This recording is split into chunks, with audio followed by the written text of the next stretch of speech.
to Miss Paula Vanessa Llewellyn when her term of office ends on the 21st of September of this year.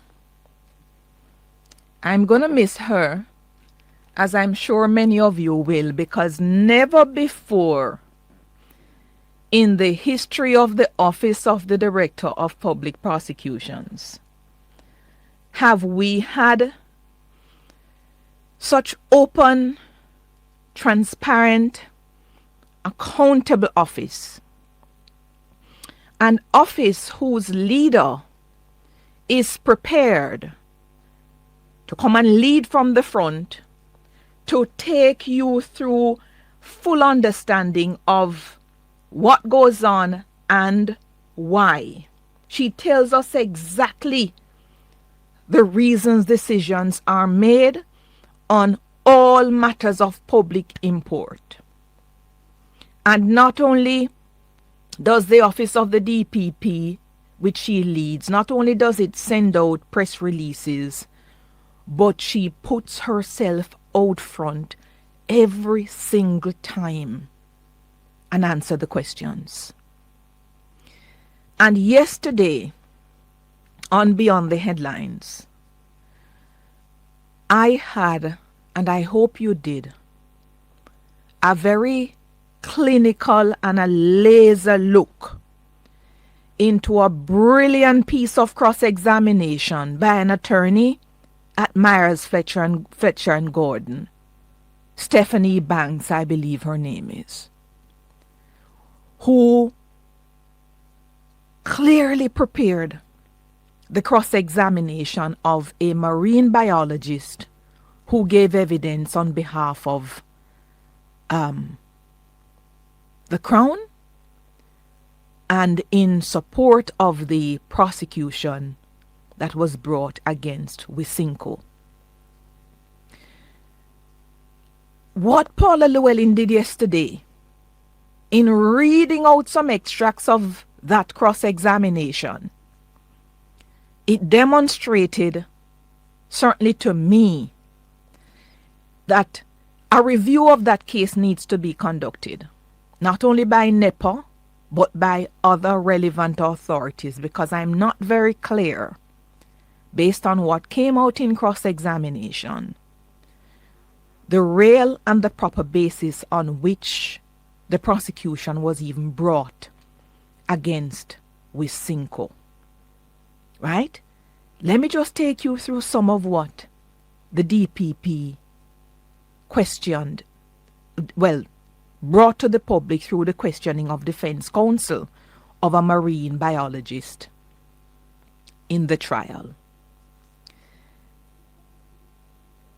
This is the question. You would also agree with me, I intended to play parts of the interview and have the DPP explain it.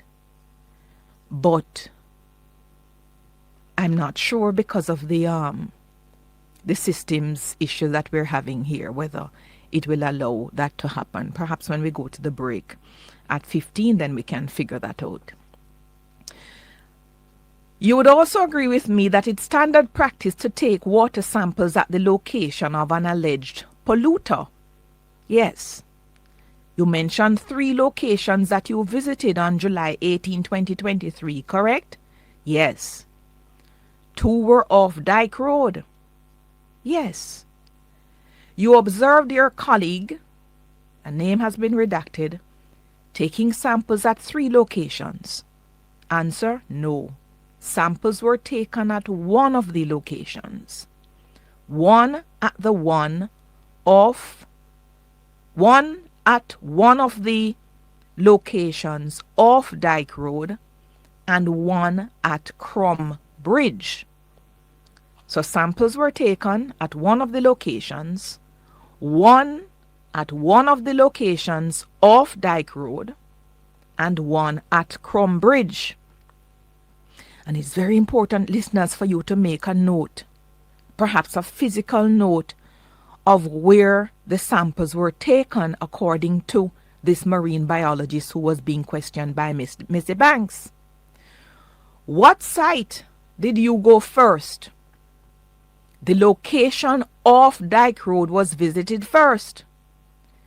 Question. You're aware that the general areas of Dyke Road are nearby to an entity called Soapberry Wastewater Treatment Plant? Answer. Yes. Question. You're aware that the plant processes wastewater? Answer. Yes. You agree with me that if untreated wastewater were discharged in Rio Cobre from the Soapberry treatment plant, this would cause pollution in the river? Answer. Yes. On July 18, did you visit the Wisinko plant? No, I did not. Let me pause here. So in the first instance, there is a report of dead fish seen at particular area along the Rio Cobre. And I believe it is somewhere close to the Dyke Road area. This marine biologist, under cross-examination, told the court that she didn't go to the Wisinko plant on July 18, which is the day when the fish kill was observed. Question. You cannot speak to anything that may have happened on that day. Answer. Correct. You are familiar with where Wisinko is located, yes? Answer. Correct.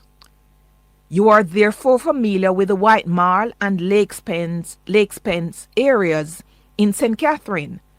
Answer. Yes.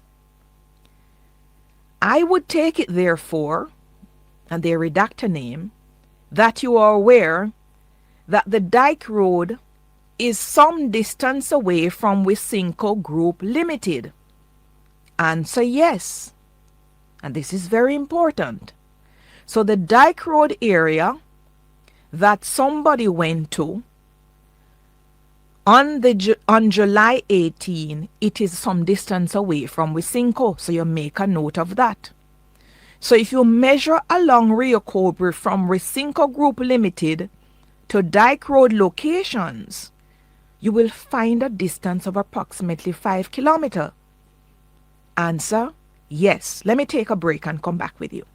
At the Ministry of Finance and the Public Service, we're driven by service excellence. Visit mof.gov.jm for more information. The time by the Ministry of Finance and the Public Service is 15 minutes after 9. Emily's views, her position on the issues, her point of view backed up by the facts. Here are Emily's views.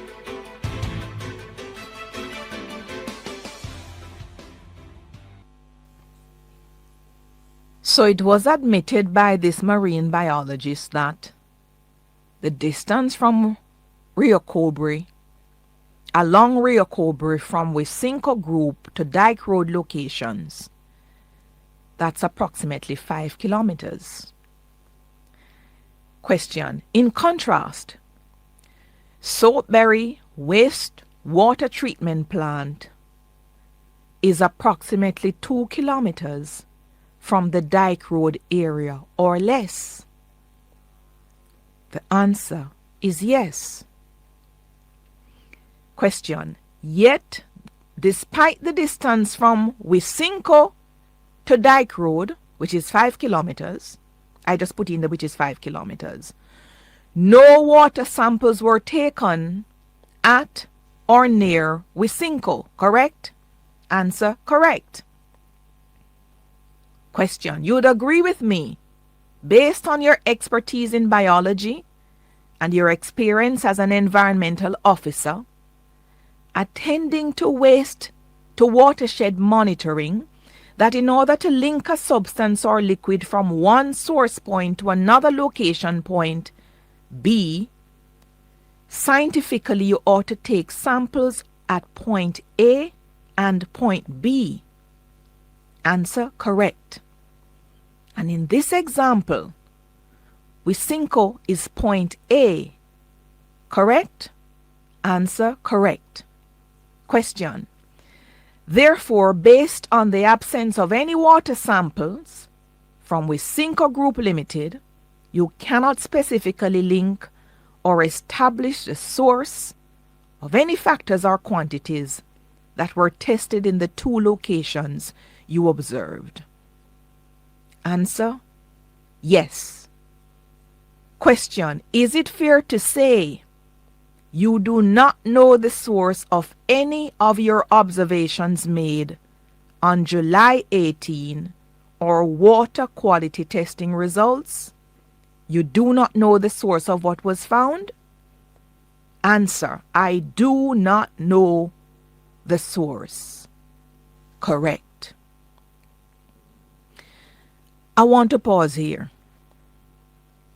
because when I heard this bit of evidence, this is sworn evidence given by a marine biologist in a criminal prosecution being brought against Wisinko, in which the elements that have to be proved, it is being admitted in cross-examination by a crucial witness for Wisinko that the witness does not know the source of the observations made on the day when this fish kill occurred. This was the end of the matter. And I think because we're often not in court to hear how the prosecution advances its evidence in chief, or to hear the cross-examination from defense counsel, sometimes we feel hard done by the results based on what was published in the media before the actual trial. And this is why it is so important that in this open justice era, we open up as many courts for the cameras to go in and for the public to see. And where the cameras cannot go in, an office such as the Office of the Director of Public Prosecutions, as has been done here, it has to be the camera. Because people have been saying, oh my God, what is going to happen to the people, in the general locale? So many things are happening and these big companies are getting away with murder and all sort. But it is so important that all elements of a criminal charge are proven by the prosecution, and it is not merely proven 5149, it is to a very high degree, a very high standard, and that standard remains throughout the prosecution of the case. So when I listened to the cross-examine yesterday, and there was more, a lot more, including the fact that these Dyke Road areas that were 5 kilometers away from Wisinko, according to the marine biologist, dead fish were seen in those areas 5 kilometers away from Wisinko. Yet, upstream and closer to Wisinko, about 2 kilometers closer to Wisinko, no dead fish was observed. So I'm forced to ask, who actually polluted this water? Why was Wisinko charged? Did we charge the right entity? And how could we not? And this is where, when you put on legal hat, you have to separate public sentiments and public outcry from what is actually on the paper. Because any clerk of court or any investigative body given the bit of information that this marine biologist produced, all of these questions asked by defense counsel within the context of a trial, those questions should have been asked of the marine biologist even before the charge was laid against Wisinko. That's why you cannot have trial in media, because there are some relevant questions that should have been asked that were never asked.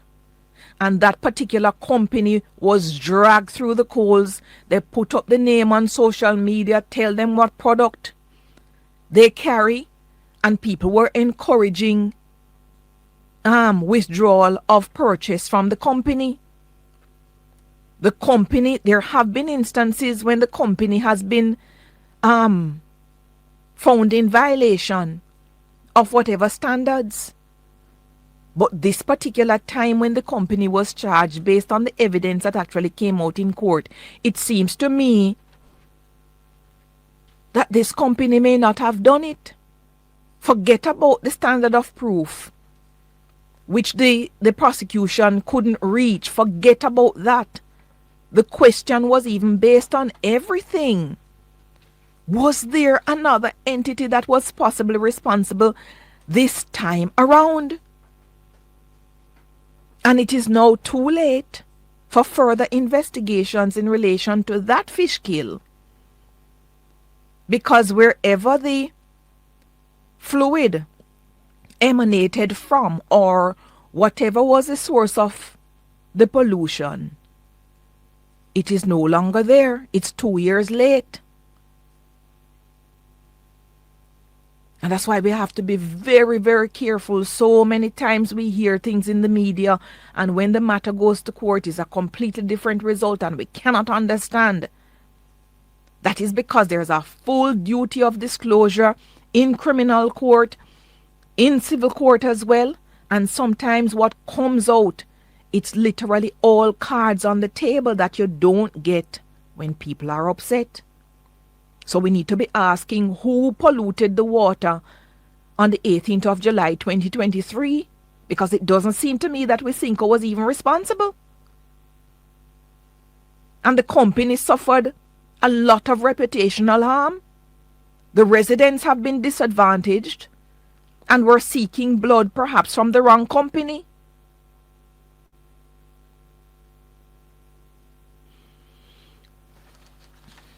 I want to know who did it, which entity did it, and we cannot know. Now, we cannot know now because of time, the time that has passed. Yesterday, I think I heard a news item elsewhere in which Donna Scott Motley, Senator Scott Motley, lamented the quote-unquote disarray in the parliament, in that the annual report of the Office of the Integrity Commission, which needs to be tabled before the end of June, and that comes up on Monday the 30th. She's saying that the report will not be tabled because of whatever didn't happen in the Parliament on Tuesday. So the annual report of the Integrity Commission, by their tweet to the public, it was sent over, I believe, on Tuesday, but it wasn't tabled. And it has to be tabled before Monday. So she's saying that it seems that there are attempts to hide the contents of the report. Today is, as I said to you, the 27th. And I believe there should be a sitting of the Senate. I'm just gonna, we need to just double check with the president I don't see any reason why there shouldn't be a sitting of the Senate today. And it has happened before, where a report sent to the President of the Senate and to the Speaker of the House, but which for administrative reasons, because the Speaker has made it clear that all documents to be laid on the House of Parliament, they need to get to Parliament in good time, so there can be some review of them for good order, so the Speaker can know what is actually being tabled. And in the instance where the document cannot be reviewed by the Speaker, either because the Speaker wasn't there or the time was too short, then we've had at least one instance before, could be two, where the document is tabled in the Senate. And I do expect and hope that the annual report of the Integrity Commission is tabled in the Senate today. I believe they start their sitting in another half an hour or so. Mark you, I do not expect anything grand in the annual report, because the annual report is supposed to lay out in a general way the work of the Commission over the last year. What has been happening, as you know, is that the Integrity Commission has been, with some specificity, been telling the public how many members of Parliament it has been conducting investigations on, particularly about illicit enrichment. And as a result of that, we have been a 4-year political war about these alleged people who are being investigated for illicit enrichment. And as far as I can see, it is only one report that really has been tabled and which went to court, Marissa Dalrymple Philibert. That is probably one of them, and she ended up pleading guilty and paid whatever fine it was that is set out by law. So we look forward to seeing whether the report will be tabled in the Parliament, and if it is not in the Senate, the upper house, and if it is tabled, what, if anything, is contained in it that will probably be political for the next couple of weeks. Stay with us. Join us next time for Emily's Views on the Hotline.